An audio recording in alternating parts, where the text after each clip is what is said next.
Article number 62, Establishing Your Investment Thesis, Part 2, Clarify Your Strategy. The most important investment you can make is in yourself. Warren Buffett. Once you understand the goals for your investments, 1. It is time to clarify your overall investment strategy. Building on the work of my mentors, 2. I have identified 5 dimensions that combine to form the space of possible investments. Consider these your coordinate system for navigating the investment landscape. By determining where in this multidimensional space your optimal opportunities lie, you'll develop a clear investment thesis that guides your tactical decisions. Strategic dimensions. As with many complex systems, there is inherent tensions between these dimensions.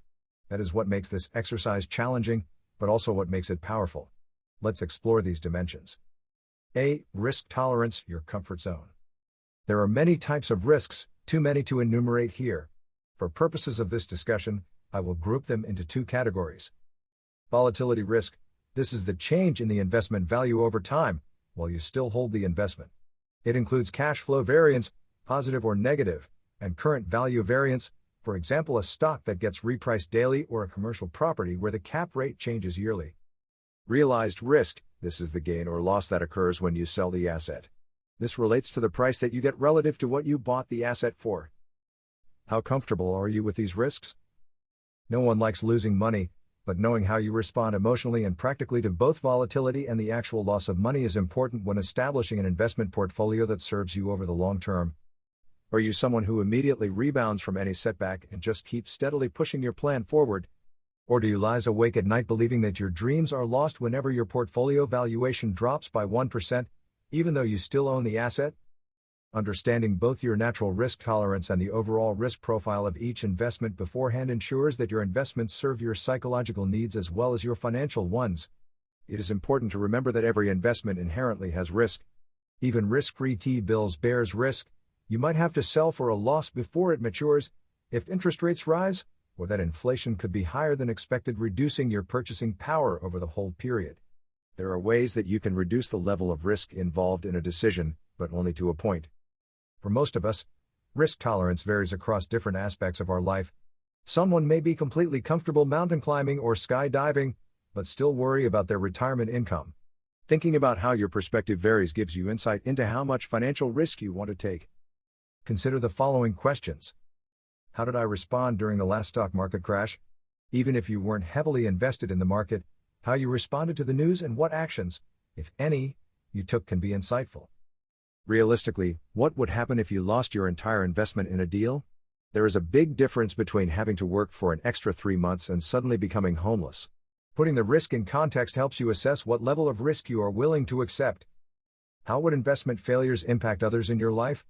When your decisions directly affect your partner's retirement plans or your children's education fund, their responses become relevant factors in your decision-making. B. Investment timeline, your time horizon. To effectively establish your investment thesis, you must consider when you need to access your investments. When we discuss setting financial goals, the proposal was to look 10 years out, but timelines for specific investments may be different. Consider James, who is going to be retired in 10 years and thus needs access to certain investments before then. Kay, on the other hand, is just starting to build up her retirement plan and has a 30-plus year horizon before needing those funds. Realistically, most people manage multiple time horizons simultaneously. There is planning for retirement, which starts out far in the future and gets closer each year. There are also shorter-term goals like Ron's goal of paying off his house and buying a rental property, or Kay's plan to fund a brokerage account. Understanding your timeline before needing the invested capital helps determine which tactics align with your investment thesis. While many people will claim to be long-term investors, few hold on to a single investment for 10, 20, or more years. There are a lot of great reasons for this, including your reason for originally investing in something is no longer valid. For example, if you bought a property in an emerging tech hub and now the neighborhood has matured, it may be time to move on. A better opportunity emerges. For example, if you have owned a property for 5 years, completed your renovations, and now have significant equity in it, you might sell to harvest that equity and put it all to work in new investment. Fundamental market shifts occur. For example, changes in market demographics, macroeconomics, or tax laws may drive a portfolio adjustment. Relationship dynamics change. Investments are ultimately about relationships, and not all relationships last forever. At some point, it may be best to move on. With this in mind, Determine how long you want each investment to last before you invest. If you are trying to maximize the velocity of your money, to build wealth faster, shorter investment timelines allow faster compounding. However, if you are prioritizing reliable returns with minimal overhead, constantly reinvesting the money is likely not your best option.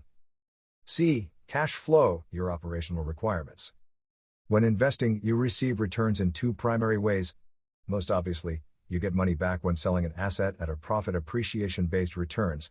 Many assets also generate cash flow while you hold them, such as rental income from properties or dividends from stocks. While some assets provide both appreciation and cash flow, one approach usually dominates. For example, a note or mortgage is cash flow centric. There is no appreciation in your original investment, just a regular stream of income until the loan is paid off. A development project is appreciation focused. There is no cash flow until the project is completed and sold off. All of the money collected during the project is used to pay for the development. The differentiation is not always consistent across an asset class. A single-family rental property in California will likely provide negative cash flow, but appreciate significantly over time. A rental property in the Midwest may generate moderate cash flow within the first year but is unlikely to significantly appreciate over time, roughly tracking inflation. As part of your investment thesis, determine how important ongoing cash flow is to meeting your financial objectives, particularly if you're working toward replacing your paycheck with passive income. D. Active involvement, your time commitment. Everyone faces time constraints. There isn't enough time to do everything that you want to do. Yet making informed investments requires time. Some commitment is necessary for every investment, no matter how passive. Moreover, the more time you invest, the greater your potential returns, as you're compensated for both your sweat equity and financial capital. The amount of time that you are willing to invest defines what investment options are open to you. At minimum, you need to educate yourself about finance and understand your investments. Even purchasing index funds or individual stocks requires basic education and research for success. Investing in real estate requires more time. Even relatively passive investments like syndications require thorough due diligence on both the sponsor and the deal before writing a check. Purchase-own real estate directly creates a business, even if you employ a property manager and have minimal renovation plans.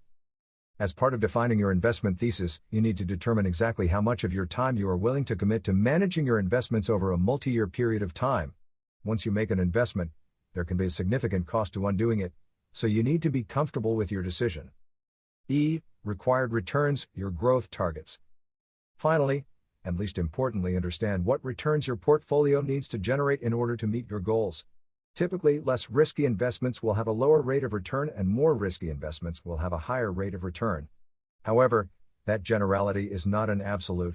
If you increase your education, put in more effort, or look at alternative asset classes, you may be able to generate larger returns without significant additional risk, within limits. Ultimately, if you are unable to obtain your desired returns within your risk tolerance, you will need to revisit other options such as saving more in order to accomplish your goals. Since returns are never guaranteed, projections acts only as a yardstick to compare perceived risk-return trade-offs across different investment opportunities.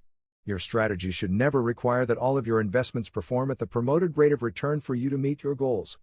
These projections are notoriously unreliable and investments almost never perform exactly as expected over time. Developing a cohesive strategy.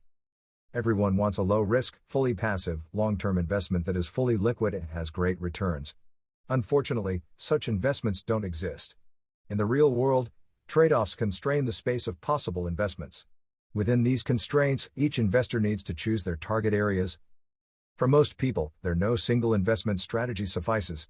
Your portfolio likely needs to be an allocation across multiple strategies. Short-term investment strategies to accomplish near-term goals, long-term strategies for retirement and long-term wealth building. Conservative strategies to build the foundational wealth you need to meet your goals. Calculated risks to enable bigger dreams. Cash flow to fund new investments and address liquidity issues. Appreciation to generate larger returns and grow wealth faster. Active engagement for investments you are personally passionate about. Passive investments for assets that you do not want to manage directly. Let's revisit our three subjects from 1 to see how they develop their own strategies. Similar to most entrepreneurs, Ron is comfortable with risk. He believes that by working hard and putting in the time and effort to build his business, over the long term he eliminates most of the financial risk involved in real estate development. His initial focus is on short-term wealth growth to develop enough of a nest egg to allow him to leave his job within 3 years. The profits from doing flips with his friends will be reinvested directly into his business while using his job to pay for his living expenses. Thus, he is focused on maximizing return for his effort, not on cash flow. Since he is relying on others to fund the flips, while he contributes his time and knowledge, his financial return is infinite, $0 down. His current strategy is high risk, short timeline, and active.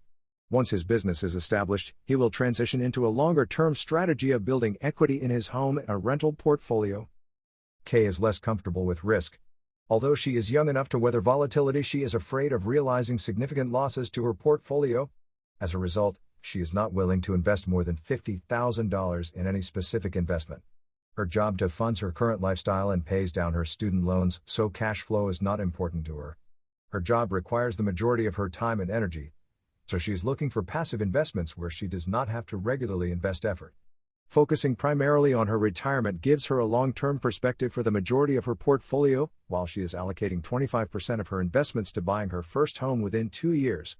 As a result, her current strategy is targeting a 9 to 10% passive return with moderate risk, and mix of 25% short-term and 75% long-term investments. As James is getting close to retirement, he is very conservative with his investments and focus on preserving capital while still growing his nest egg. He is prioritizing cash-flowing investments since he will be losing his paycheck soon.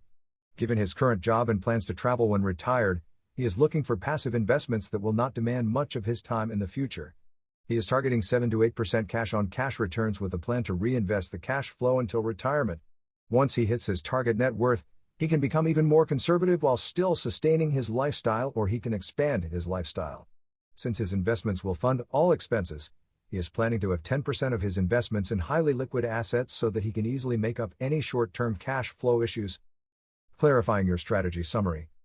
By understanding where you stand on each of these 5 dimensions: risk tolerance, timeline, cash flow needs, active involvement, and required returns, you are well on your way to developing a clear investment thesis that guides your decisions. This isn't a one-time exercise. As your life circumstances evolve, so too will your position along these dimensions.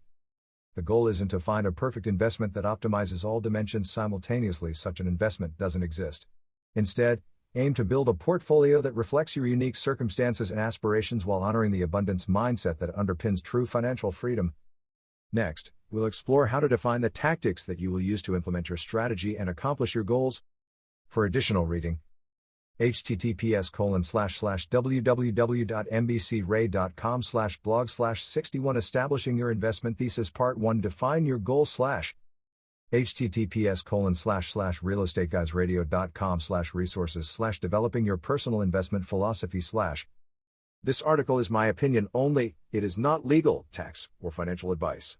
Always do your own research and due diligence. Always consult your lawyer for legal advice, CPA for tax advice, and financial advisor for financial advice.